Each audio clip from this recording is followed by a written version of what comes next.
Welcome everyone. It is Jessica here from Sensoriam, and we have the next episode in our Founder.I.Am Series, where we get to learn a little bit more about some truly inspiring founders in the natural beauty space, and learn not about just about where they started from, but some of the spirit and the passion that drives them to keep on going in this area. And today we have the wonderful Bridget from Clemence Organics. Welcome, Bridget. Thanks so much, Jess. I'm so happy to be here. You're welcome. We always like to start with where in the world are you? So where are you coming from today? Today I'm coming to you from the beautiful, wet Blue Mountains in New South Wales. It is very wet here today in Sydney as well. So from the mountains to the ocean, because I'm right near the ocean. And it is a wet and cool winter, but I'm loving it. My children, we've got the jazz playing and the heater on, and they're like doing arts and craft. So it's all those sort of inside things. How are you keeping yourself warm today? Well, I did go for a very long run this morning, about 13 Ks, because I'm training for a half marathon in about 6 weeks' time. So that warmed me up. I was a bit cold and wet at the start, but I came home, had a nice hot bath. We've got the fire going, and same thing, the start of school holidays. So the kids are just hanging out, watching movies, had a few games of Uno, and eating some yummy hot foods. Yum. So you're doing a half marathon. Where do you fit that into your time, and what inspires you to do that sort of activity for yourself? Yeah, look, I actually did one 2 weeks ago. So I've just done one, and I do this same one every year. I feel like with exercise, I need something to kind of keep me motivated to just push myself. Otherwise, I get very caught up in my business, and it's very easily just say, oh, I'll just go and do that, or I'll just get to that. Whereas when I have something that I have to actually train for, I'm actually forced to get out there and do the Ks, because if I don't do the Ks, then I'm very much underperform, and I don't like underperforming in anything. So running is something that I've been doing for a few years now. I love it, and it's just so easy. I can fit it easily into my life, having 2 small children, living where I live. We have a lot of beautiful trails. There's a really great running community in the mountains. So it's my thing. It's something that gives me a lot of joy and health, obviously. That's so amazing. Yes, imagine the running outside. It's the fresh air, and you've got a lot of forest around you as well. There's nothing but goodness in that sort of a thing. So tell us about where the inspiration for going on the journey of actually creating a skincare brand within the natural space. Obviously, I've read the story, but others may not have. So tell us.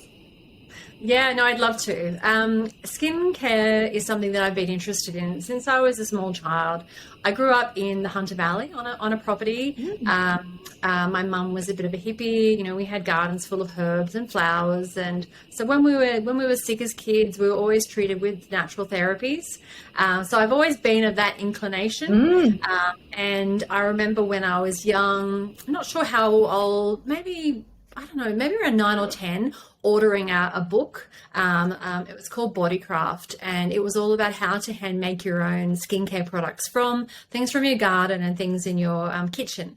And so I used to muck around with that, because I just thought it was really something really lovely to do. And we're in the middle of nowhere, and we didn't, we really had to entertain ourselves back then. And it's something that I really enjoyed. And then growing up, I had my own skin issues that I needed to address. So I had acne as a teenager, and I also get keloid scars. So when I get any deep lacerations, I tend to keloid scar, which is when you get those really big lumpy scars.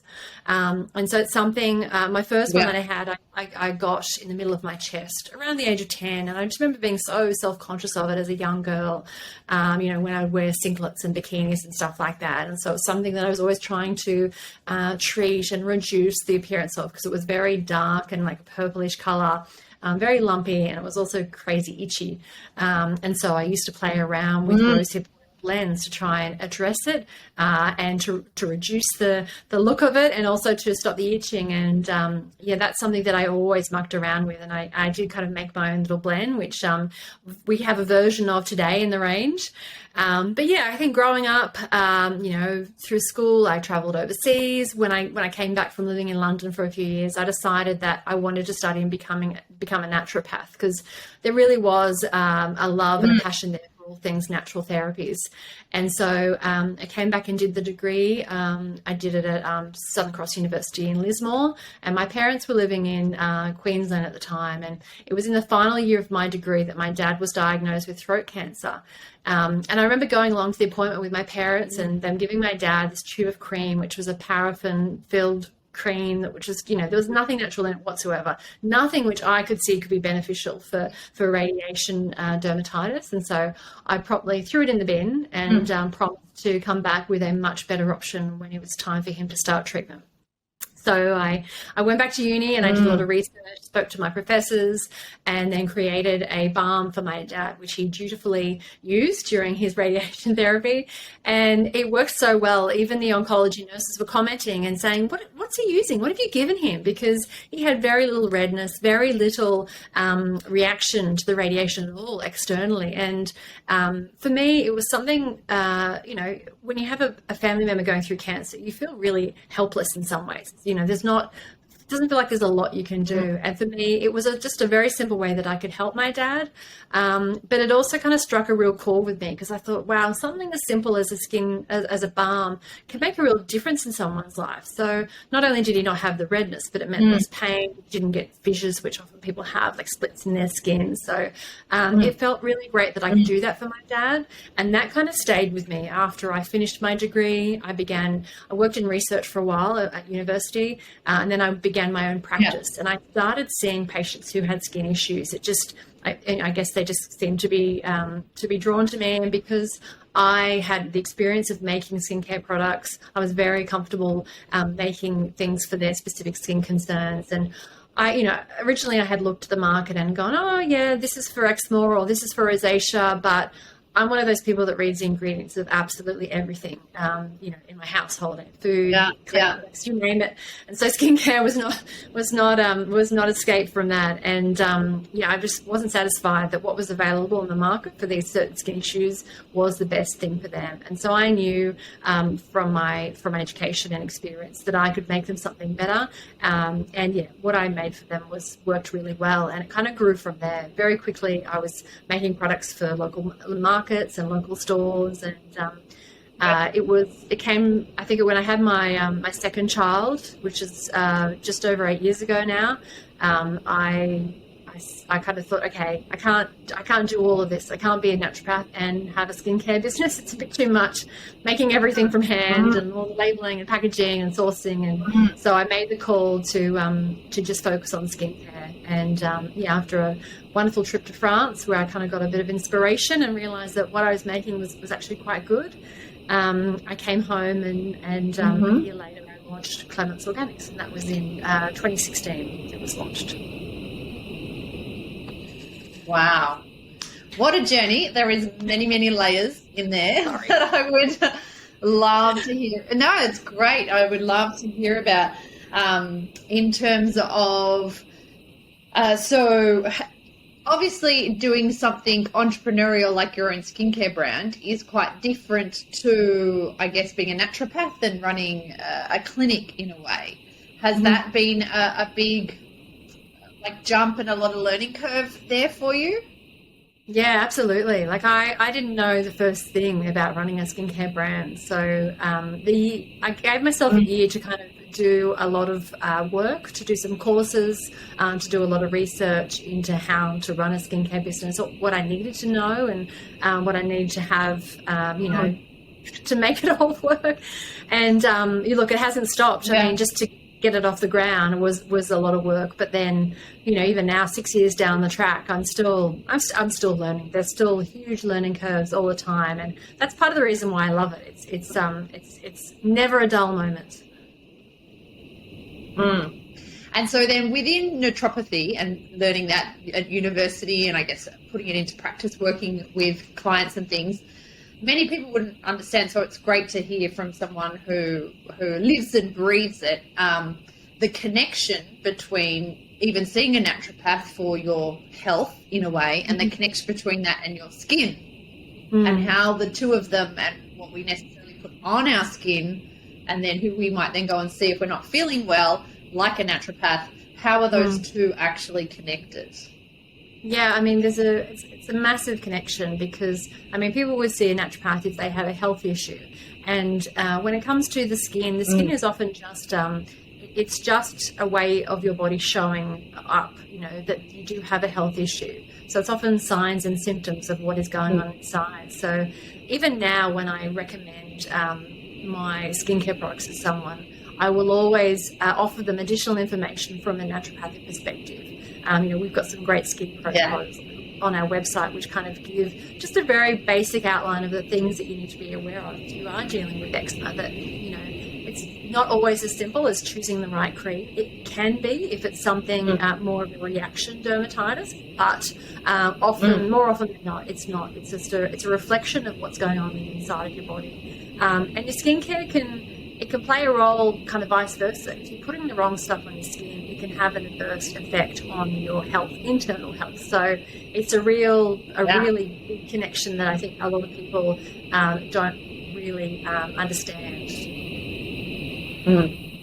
Yeah. So it's like, what I like there is it's this inside out in terms of the skin telling us potentially what's happening on the inside, and something that's happening not so great on the inside perhaps you need to look at, as well as the outside in. What do we put on the outside that can then get in that then might cause some issues? So it's a two-way communication that's happening there. Two-way street, absolutely. That's right.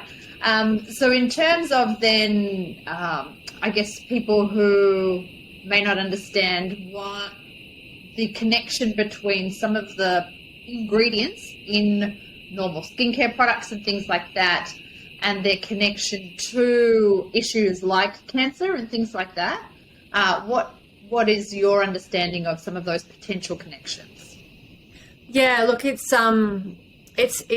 quite huge, really. Like there's a lot to know there, but I think people often become overwhelmed and just go, it's too hard. But I think from my perspective, I'm very lucky to have the education as a naturopath, but I also have my own experiences. Unfortunately, my father did pass to cancer, and then I also lost my sister to cancer, almost 6 years ago.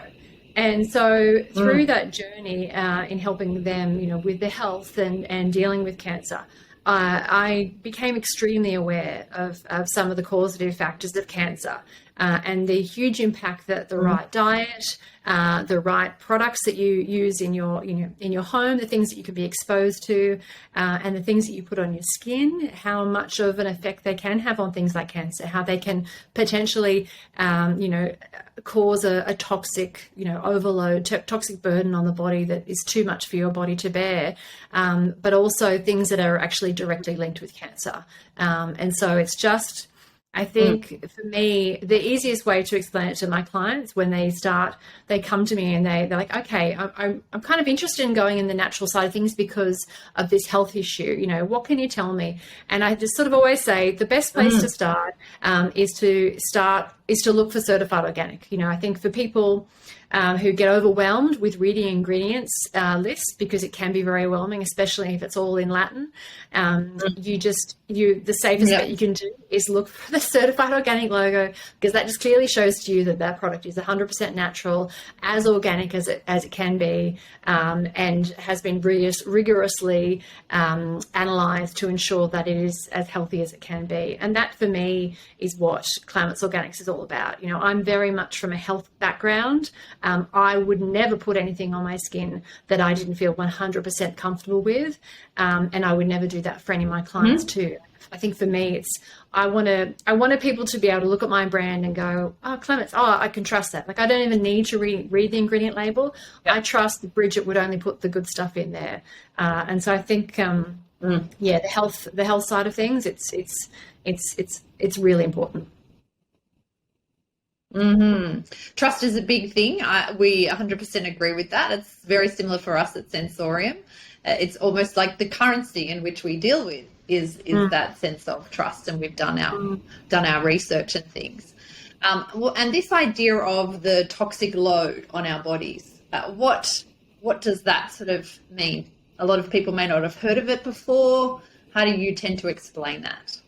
Yeah, I mean, that's one element, but I'll just explain toxic load. So I guess what that means is, our bodies, we're exposed to a lot of toxins, we consume toxins, we put them on our skin on a daily basis. And our liver and our skin and other detoxification organs in our body are designed to deal with that. But they can only deal with so much. And, it's kind of like, I feel like it comes to a tipping point where, the body just can't deal with it and then starts to store it. And there's a lot of things in all those things I mentioned, like the foods that we eat, if you think of numbers and colours and other sort of preservatives, which aren't great for the body, in the houses we live in, so things like chemicals in the paints, in the plastics, in our furniture, in carpets, and when it comes to skincare products, it's definitely things like chemical preservatives, things like paraffin oil. Paraffin is probably one of the most common ingredients in skincare products. You think of Vaseline and, the pawpaw balm. Number one ingredient is petroleum-based paraffin, which I still can't believe people put on their skin.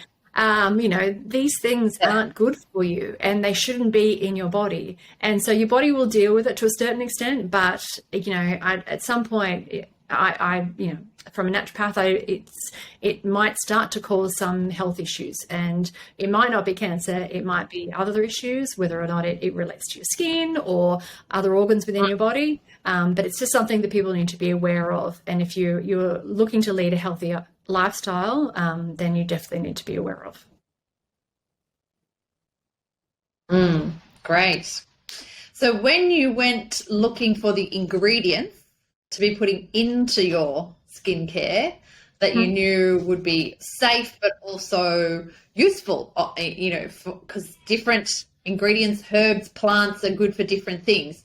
Where did you go and start learning about that and then actually sourcing those ingredients?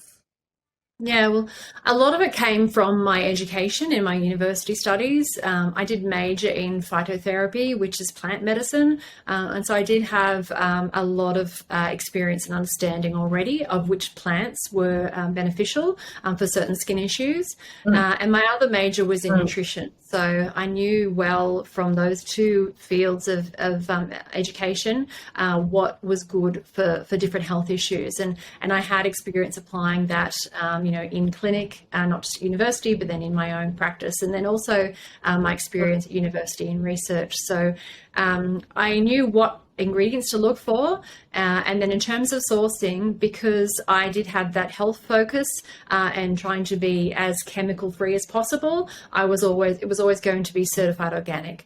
And so in Australia there are some, we don't have a lot of certified organic ingredients that are Australian grown. We have a limited amount, unfortunately. So a lot of it is sourced internationally, and there are some large sort of wholesale suppliers in Australia which have a good reputation for providing high quality certified organic ingredients for use in things like skincare.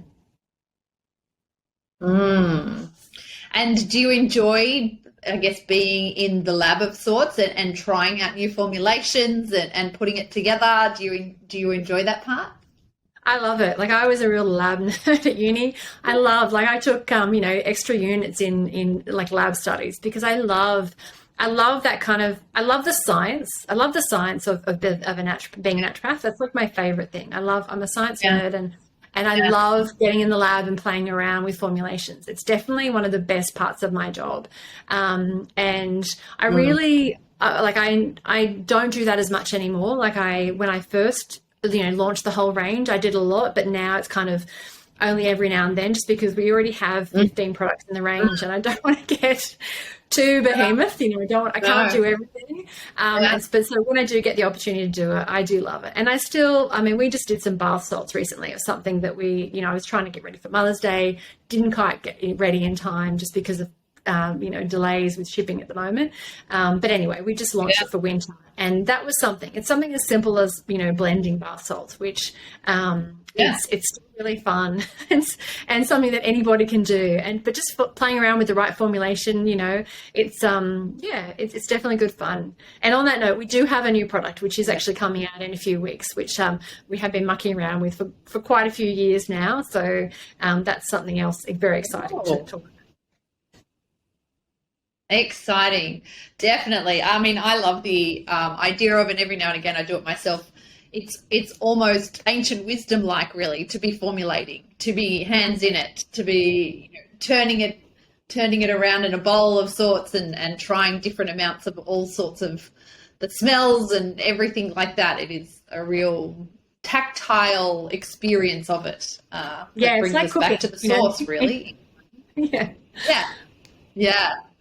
Now, I also read on your site as well around your real focus, not just on the ingredients being amazing and natural, but also your whole business practices, from the sustainable packaging to the conscious manufacturing. So can you tell us how the process you've been to actually find the packaging that is as sustainable as possible, and what does conscious manufacturing even look like these days?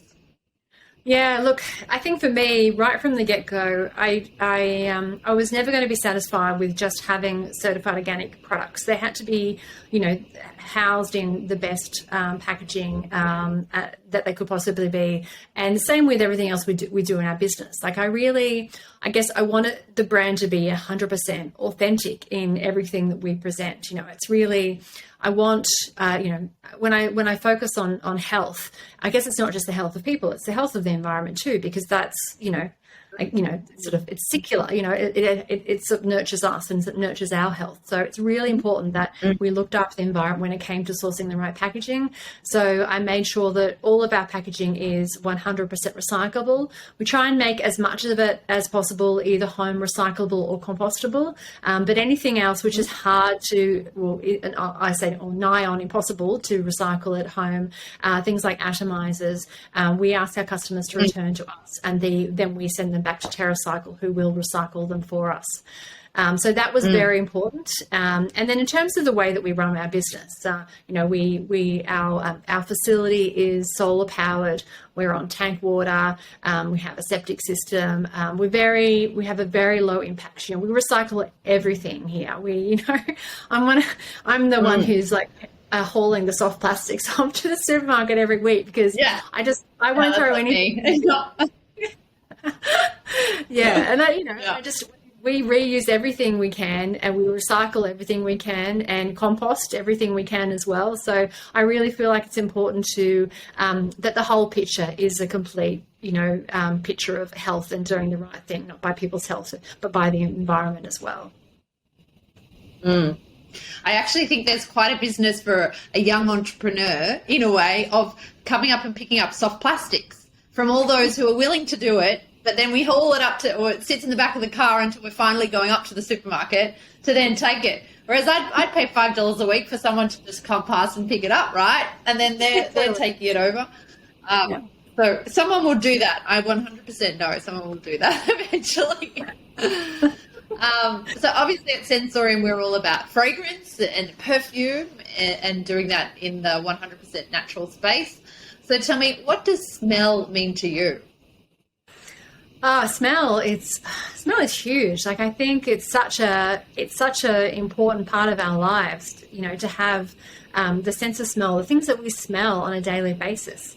I love good smelling stuff. I love the way that our products smell, and that was always really important to me. Like, there are a lot of sort of natural and organic brands on the market, which may well be effective, but some of them I just can't get over the smell of.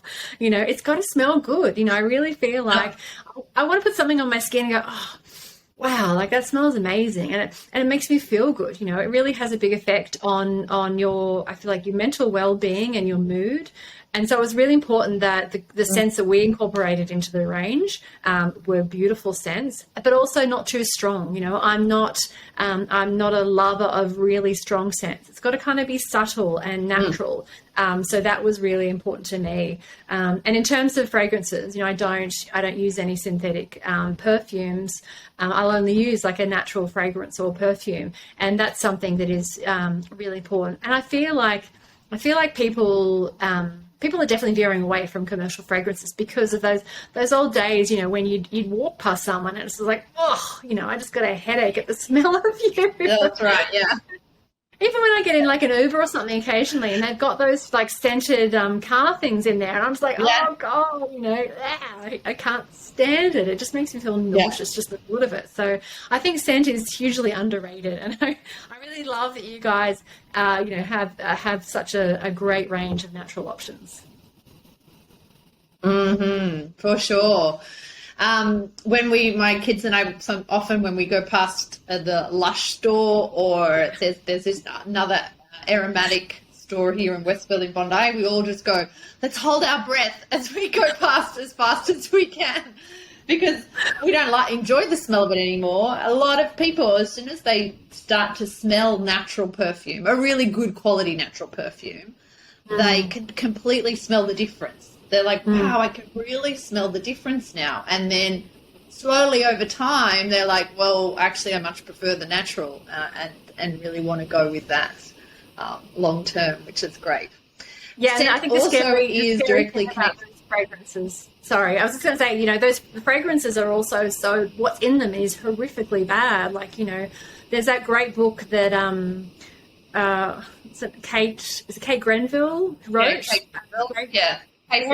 Fragrance. Oh my God, like that book was just, I mean, I already knew some of that, but just to read through her experience and then the research that she put together, it was so eye-opening. I urge anyone who hasn't read that book, Fragrance, to definitely read it. It's a fabulous read. It is, definitely. And sorry, as I was saying, scent has a direct connection to our memory part of our brain as well. So I always like to ask people, what are some of your scent memories for you as a child? Yeah, look, I think scent definitely played a role in my childhood. My dad, who has passed, he actually loved men's fragrances. Like he would always wear like a fragrance every day. And so there are certain fragrances that I will smell and I go, oh, like that's Dad, you know, it just reminds me of my father, clearly. And other smells, like things like rose oil, it really links me to a childhood friend I had, and she always had rose oil and wore rose oil. So every time I smell that, I think of her. But just other things, you know, like just the smell of flowers and you know, if you're in a garden, that sort of smell of vegetables and the greenery around you, like that really makes me think of my childhood, you know, growing up on a farm. And I think it's such a powerful thing, scent. So it's really, really important for us all to think about doing naturally. Yes. And then you're Australian, you've got an incredible Australian brand. What smells say Australia to you? I think for me, probably two scents. One that we do use in our range in two of our products, and that is lemon myrtle essential oil. I love it. I just find the smell of it so fresh and clean and uplifting.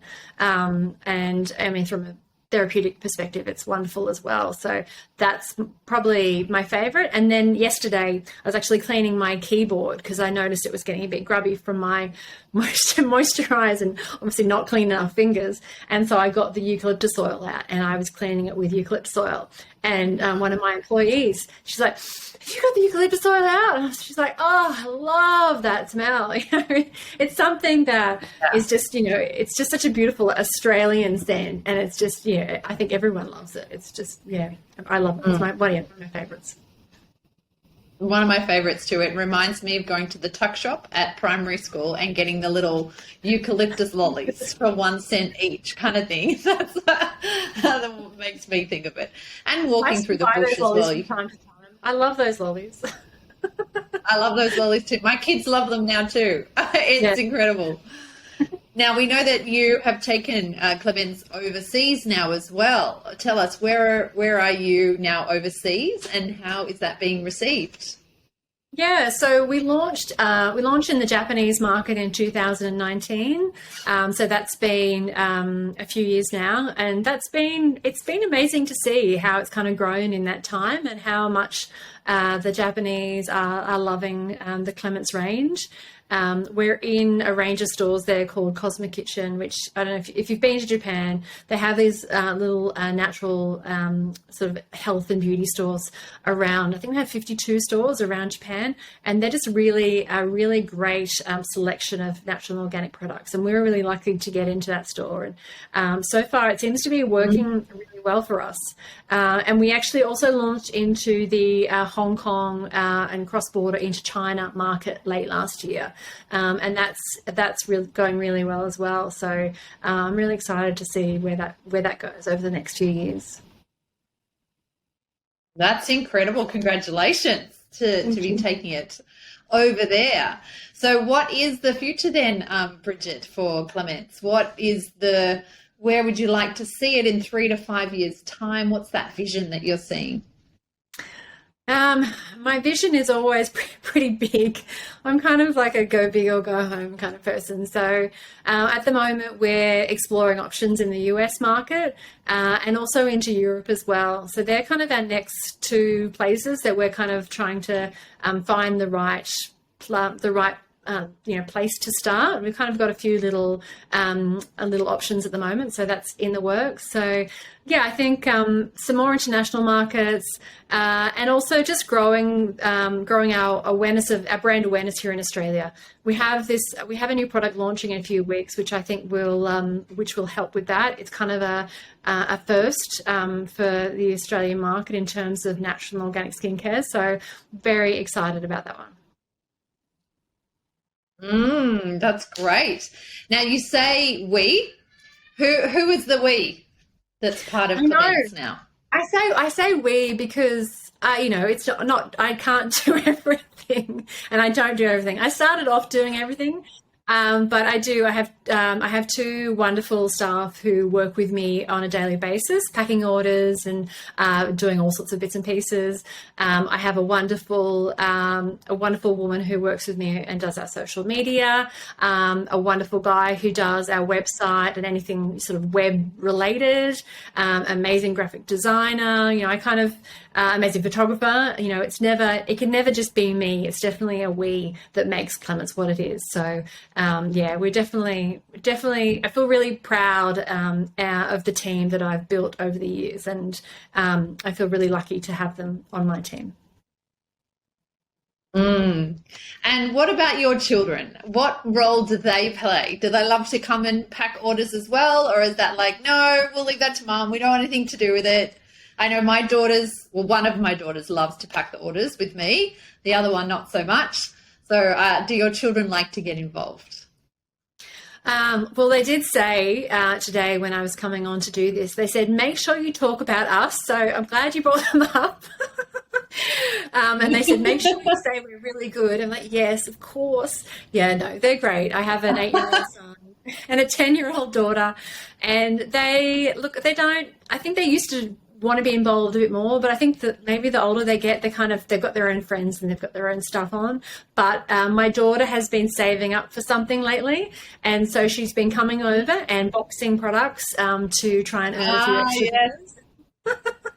Yes. But yeah, that's probably the extent. I mean, they like to help. They like to. I've got like drawings all over my walls. They like to play around with the bath salts and make their own blends, which they tell me I have to launch at some point. So they're very much involved, in the back end. Yeah, but an incredible environment to grow up in, right? Watching and seeing the making of and then the production of, and then the business of, and being there amongst it is a really incredible upbringing. And who knows what sort of entrepreneurial fire it might light for them.